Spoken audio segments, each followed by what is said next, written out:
स्वागत है दोस्तों अपने YouTube चैनल आकाश राष्ट्रीय केमिस्ट्री क्लासेस में।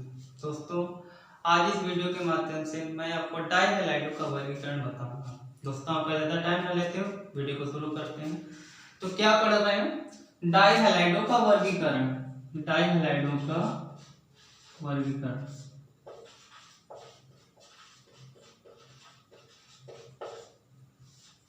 डाइहैलाइडों का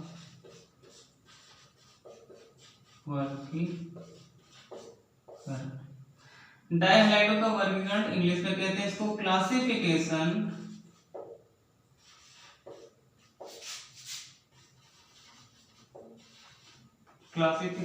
ऑफ डाइहैलाइड्स। डाइहैलाइडों का जो वर्गीकरण किया गया है वो मुख्य रूप से तीन प्रकार से किया गया है। डाइहैलाइडों का वर्गीकरण तीन प्रकार से किया गया है और तीन प्रकार से किया गया तो कौन कौन से हैं? तो पहला है जेम डाइहैलाइड। जेम डाइहैलाइड, ठीक है, जेम डाइहैलाइड। दूसरा है विसनल या विस डाइहैलाइड।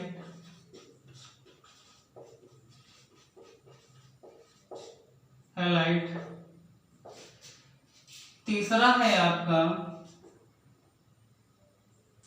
Alpha omega डाइहैलाइड।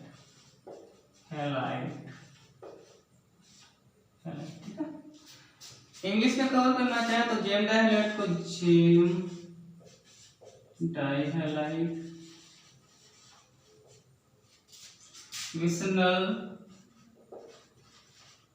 या विस डाइहैलाइड, अल्फा ओमेगा डाइहैलाइड। ठीक है। जेम डाइहैलाइड को डेफिनेशन बनाएंगे जेम डाइहैलाइड को। जेम डाइहैलाइड को लिखने से पहले इसको समझ लेते हैं ये है क्या। तो जेम डाइहैलाइड को समझेंगे थोड़ा सा हम। तो जेम डाइहैलाइड,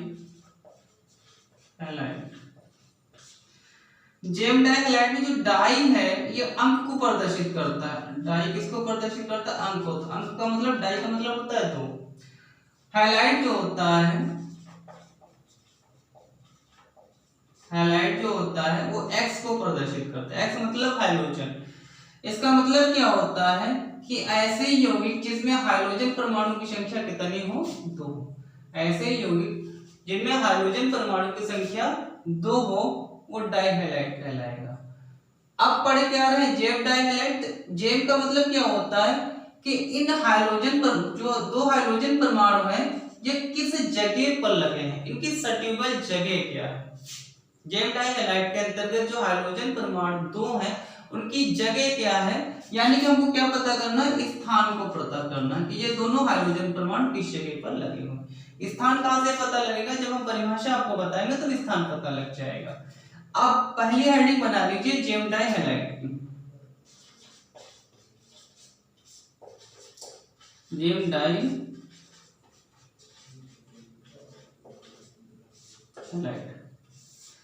जेम डाइहैलाइड के अंतर्गत इसकी परिभाषा क्या होगी?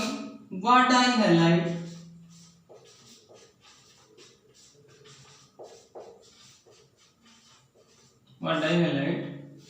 जिसमें दोनों हाइड्रोजन परमाणु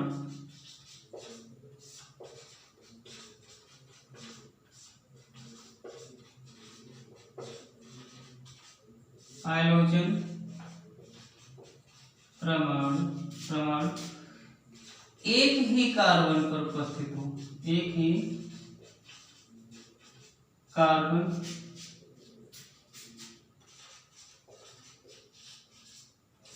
परमाणु पर उपस्थित होते हैं क्या कहलाएंगे? जेम डाइहैलाइड कहलाएंगे। उपस्थित होते हैं जेम डाई हैलाइड कहलाते हैं।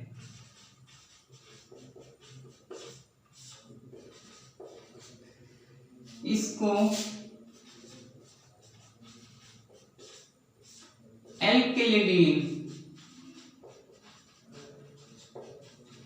एल्किलिडीन हैलाइड भी कहते हैं।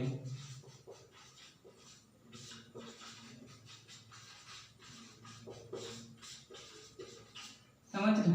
एल्किलिडीन हैलाइड भी कहते हैं। ये क्या है, इसकी परिभाषा है, डिफिनेशन है किसकी, जेम डाई हैलाइड की। अब इसमें बताया गया है कि वह हाइड्रोजन परमाणु, वह डाई हैलाइड जिसमें दोनों हाइड्रोजन परमाणु, किसने, दोनों हाइड्रोजन परमाणु कहां पर उपस्थित होने चाहिए, एक ही परमाणु पर उपस्थित होने चाहिए।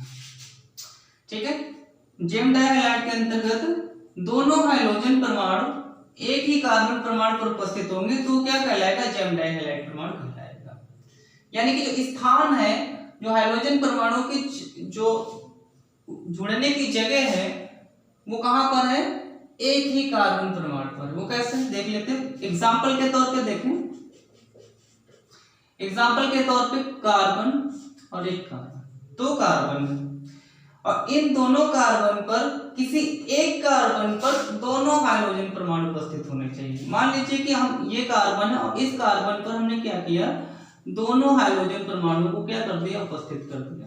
समझ रहे हैं, बैलेंसी कंप्लीट करें। ये कार्बन इसकी एक संयोजकता हो चुकी, इसका मतलब यहाँ पर 3 हाइड्रोजन बढ़ेंगे, 4 हाइड्रोजन। ये कार्बन है 1 2 3 है, जिसका मतलब एक संयोजकता बढ़ जाएगी।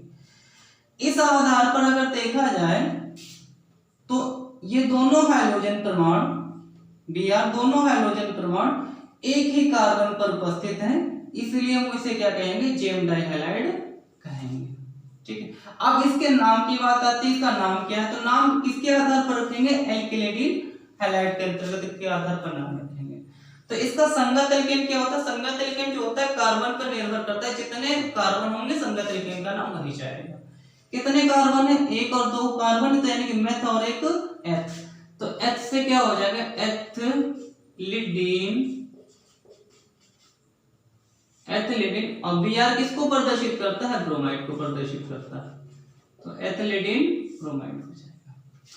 ठीक उसी तरीके दूसरा एग्जांपल देख लीजिए। एक कार्बन, 2 कार्बन और 3 कार्बन, समझ रहे हैं, 3 कार्बन, 3 कार्बन है, हम किसको पढ़ रहे हैं, gem di halide. Gem di halide के अंतर्गत डाई हैलाइड हाइड्रोजन परमाणु कितने होने चाहिए, तो हाइड्रोजन परमाणु 2 होने चाहिए, तो ये दोनों हाइड्रोजन परमाणु एक ही कार्बन पर उपस्थित होने चाहिए, यानी कि ये कार्बन है और इसी जगह पर हमने क्या किया, दोनों हाइड्रोजन परमाणु को उपस्थित कर दिया। ऐसे ही यौगिक जिनमें दोनों हाइड्रोजन परमाणु एक ही कार्बन पर उपस्थित हो वो क्या कहलाएंगे, जेम डाई हैलाइड कहलाएंगे। ठीक है, अब इसका नाम क्या होगा, पहले इसका संरचना सूत्र कंप्लीट कर लेते हैं। ये कार्बन है, इसकी एक संयोजकता हो चुकी, इसका मतलब 3 हाइड्रोजन बढ़ेंगे। ये कार्बन 1 2 3 4 हो चुकी, इस पर कुछ नहीं बढ़ेगा। ये कार्बन है, इसकी एक संयोजकता हो चुकी, इसका मतलब 3 हाइड्रोजन बढ़ जाएंगे। अब इसका नाम क्या है, तो मेथ एथ प्रोप, मेथ एथ प्रोप। इसके आधार पर रखेंगे, एल्किलिडीन हैलाइड के आधार पर रखेंगे, तो मेथ एथ प्रोप यानी कि प्रोपेलिडीन ब्रोमाइड। इस तरीके से आपका जेम डाई हैलाइड का जो डिफिनेशन होती है वो कंप्लीट हो जाती है। जेम डाई हैलाइड के बाद में जो आने वाला अगला टॉपिक है आपका वो क्या है, विसनल या विश डाई हैलाइड है, विसनल या विश डाई हैलाइड।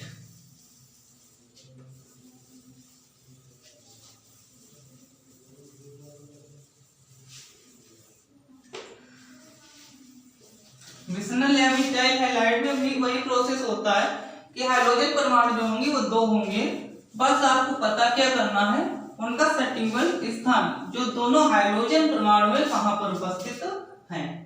हेडिंग बनाए, विसनल या विश डाई हैलाइड,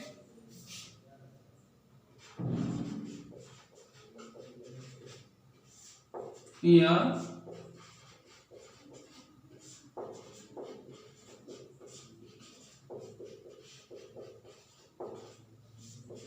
विसनल या विस डाई हैलाइड।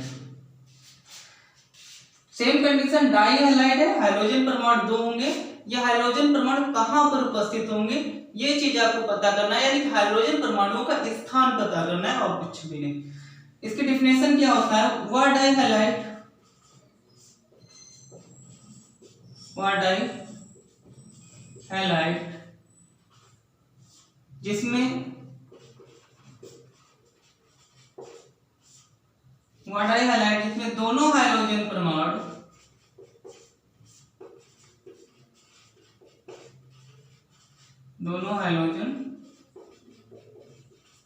परमाणु निकटवर्ती कार्बन परमाणु पर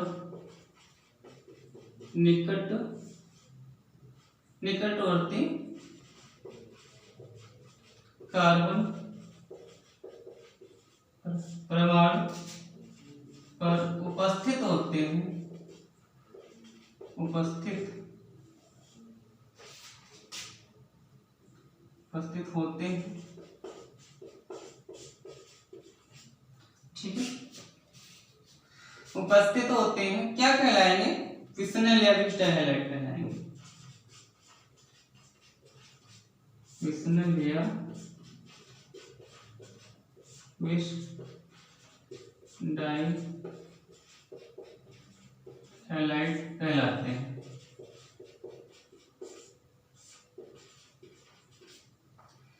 इसको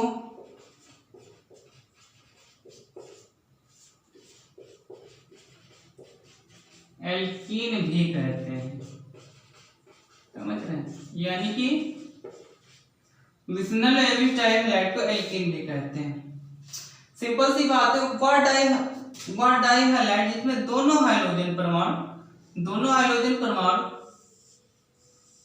कहां पर उपस्थित होने चाहिए, निकटवर्ती कार्बन परमाणु पर उपस्थित होने चाहिए। एग्जाम्पल के तौर पे अब एग्जाम्पल देख लीजिए, कार्बन दो कार्बन परमाणु है और ये दोनों कार्बन क्या है, पास में है। और ये दोनों कार्बन जब पास में है तो इसका मतलब ये दोनों कार्बन एक दूसरे के निकट हैं और जब निकट है तो इन दोनों कार्बनों परमाणु पर दोनों हाइड्रोजन परमाणु उपस्थित हो सकते हैं। इसका मतलब ये होता है एक हाइड्रोजन परमाणु हम इस कार्बन पर दे सकते हैं और एक हाइड्रोजन परमाणु इस कार्बन पर दे सकते हैं। क्यों? क्योंकि दोनों हाइड्रोजन परमाणु निकटवर्ती कार्बन परमाणु पर उपस्थित हो सकते हैं। और ये दोनों कैसे कार्बन है, ये पास में कार्बन। अब ये दोनों पास में कार्बन होंगे तो जाहिर सी बात है कि दोनों हाइड्रोजन परमाणु एक एक करके कार्बन पर उपस्थित हो सकते हैं। इस कार्बन की 2 संयोजकता है, इसका मतलब 2 बढ़ जाएंगे, और इस कार्बन की 2 संयोजकता है, इसका मतलब 2 और बढ़ जाएंगे। ठीक, इस आधार पर इस का संरचना सूत्र कंप्लीट हो जाएगा, यानी कि टोटल कार्बन और हाइड्रोजन और ब्रोमीन की वैलेंसी क्या हो जाएगी, कंप्लीट हो जाएगी। जब संयोजकता कंप्लीट हो जाए तब नाम दे दीजिए। नाम किसके आधार पर देंगे, एल्कीन के आधार पर देंगे। इसको एल्कीन हैलाइड कहेंगे, हैलाइड ठीक है।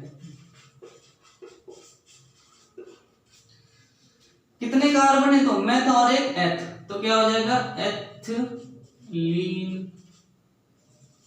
अब Br लगा है तो क्या जोड़ेंगे, ब्रोमाइड। तो इसी हिसाब से इस फार्मूले का नाम क्या आ जाएगा, एथिलीन ब्रोमाइड जाएगा। अगला टॉपिक देख लीजिए, अगला एग्जांपल देख लीजिए। कितने कार्बन होने चाहिए, जो भी कार्बन 1 2 3 ये आप पर निर्भर करता है, 3 ही कार्बन। ठीक है, 3 कार्बन है, ये कार्बन इसके निकट है और ये कार्बन इसके निकट है। और हम रूल्स के आधार पर, डेफिनेशन के आधार पर विसनल या विस डाई हैलाइड में क्या होता है, जो दोनों हाइड्रोजन परमाणु होंगे वहां निकटवर्ती कार्बन परमाणु पर उपस्थित हो सकते हैं। जो पास कार्बन होंगे उसी कार्बन पर हाइड्रोजन परमाणु उपस्थित हो सकता है। तो ये कार्बन इस कार्बन के पास में है, तो इसका मतलब ये कार्बन पर हमारा हाइड्रोजन उपस्थित हो सकता है और इस कार्बन पर हाइड्रोजन उपस्थित हो सकता है। क्यों? क्योंकि ये दोनों कार्बन जो है पास में है। ठीक है, जब दोनों कार्बन पर हाइड्रोजन परमाणु एक उपस्थित हो जाए तो अब क्या करना है, इसकी वैलेंसी कंप्लीट करना है। इस कार्बन की 1 संयोजकता है, इसका मतलब 3 हाइड्रोजन बढ़ेंगे। इस कार्बन की 3 संयोजकता है, इसका मतलब 1 हाइड्रोजन बढ़ेगा। इस कार्बन में 2 है तो इसका मतलब 2 हाइड्रोजन बढ़ जाएंगे। इस आधार पर नाम दे दीजिए, अब नाम दीजिए मेथ एथ प्रोप, यानी कि प्रोपेलिन प्रोपाइलिन और Br है तो क्या हो जाएगा हमारा ब्रोमाइड हो जाएगा। ठीक है, प्रोपाइलिन ब्रोमाइड। इस तरीके विशनल या विस्टाइल हैलाइड कंप्लीट हो जाता है। अगला टॉपिक क्या होना चाहिए, अल्फा और ओमेगा डाइहैलाइड का। अल्फा और ओमेगा डाइहैलाइड में क्या होता है, सेम उसी कंडीशन में होता है। डाइहैलाइड है तो हाइड्रोजन परमाणु कितने होंगे, 2 होंगे। हाइड्रोजन परमाणु 2 होंगे और दोनों हाइड्रोजन परमाणु कहां पर उपस्थित होंगे, टर्मिनल कार्बन परमाणु पर उपस्थित होंगे। समझ रहे हैं। तीसरी हेडिंग क्या है, अल्फा ओमेगा डाइहैलाइड। चलिए इसको बनाते हैं। Alpha omega डाइहैलाइड।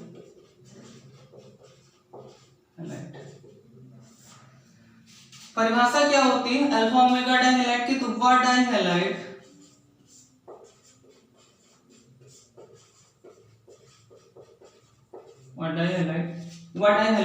जिसमें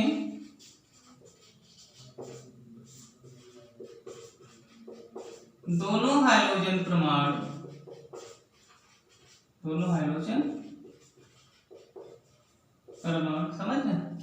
समझिए अल्फा ओमेगा डाइहैलाइड में क्या, जो दोनों हाइड्रोजन परमाणु होते हैं वो टर्मिनल कार्बन परमाणु पर उपस्थित होते हैं। व्हाट डाइहैलाइड जिसमें दोनों हाइड्रोजन परमाणु टर्मिनल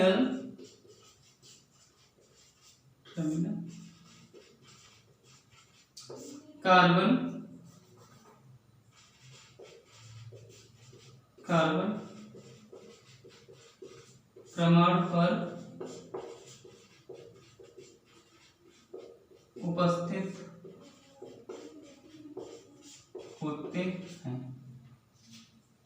उपस्थित होते हैं। ठीक है, व्हाट डाइहैलाइड जिसमें दोनों हाइड्रोजन परमाणु टर्मिनल कार्बन परमाणु उपस्थित होंगे क्या कहलाएंगे, उपस्थित होते हैं, अल्फा ओमेगा डाइहैलाइड कहलाते हैं। अल्फा ओमेगा डाइहैलाइड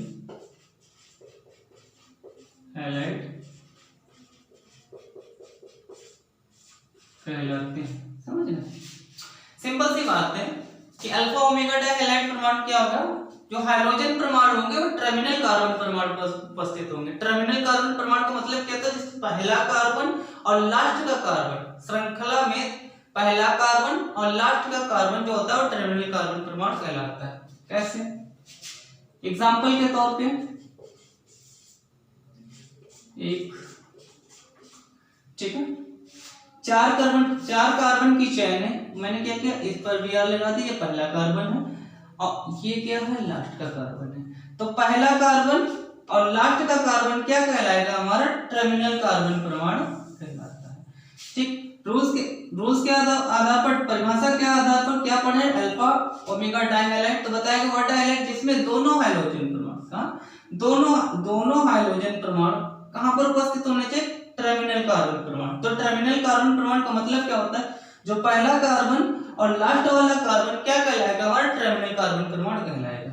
जब हम टर्मिनल कार्बन परमाणु पर जब हाइड्रोजन परमाणु उपस्थित हो जाएं, इसके बाद में हम इस कार्बन की वैलेंसी कंप्लीट करेंगे। ये कार्बन 2 संयोजकता है, 2 बढ़ जाएंगी, ये कार्बन 2 संयोजकता 2 बढ़ जाएंगे, 2 संयोजकता 2, इधर 2 संयोजकता। ठीक है, नाम बताएं, 1 2 3 4।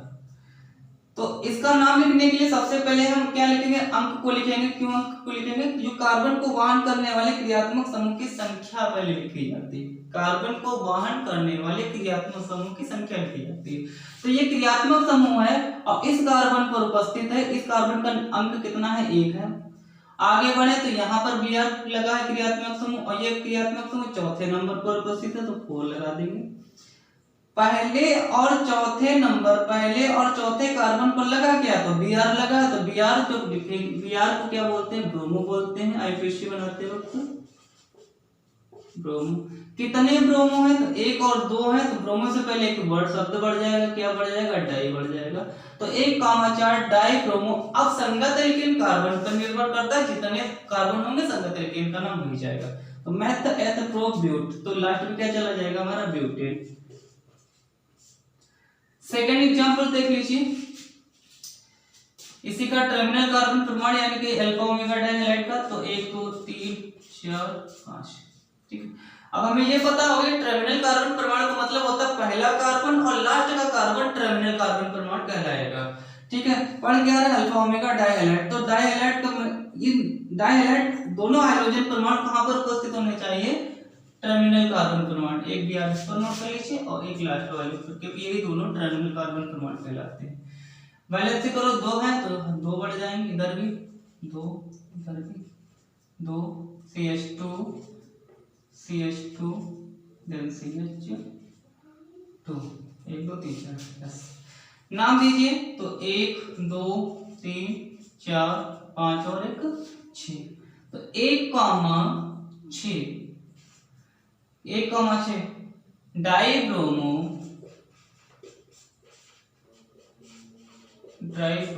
Math एथोप्रोब्यूटेंट hex. हेक्स में क्या जोड़ देंगे? एम, क्योंकि जब इसका संरचना सूत्र बनाएंगे तो हर जगह पर सिंगल बंद ही उपस्थित होगा। तो 1,6 डाइब्रोमो हेक्सेन। इस तरीके से डाइहैलाइडों का क्या वर्गीकरण समाप्त हो जाता है। दोस्तों लाइक करें, कमेंट करें, सब्सक्राइब करें। धन्यवाद।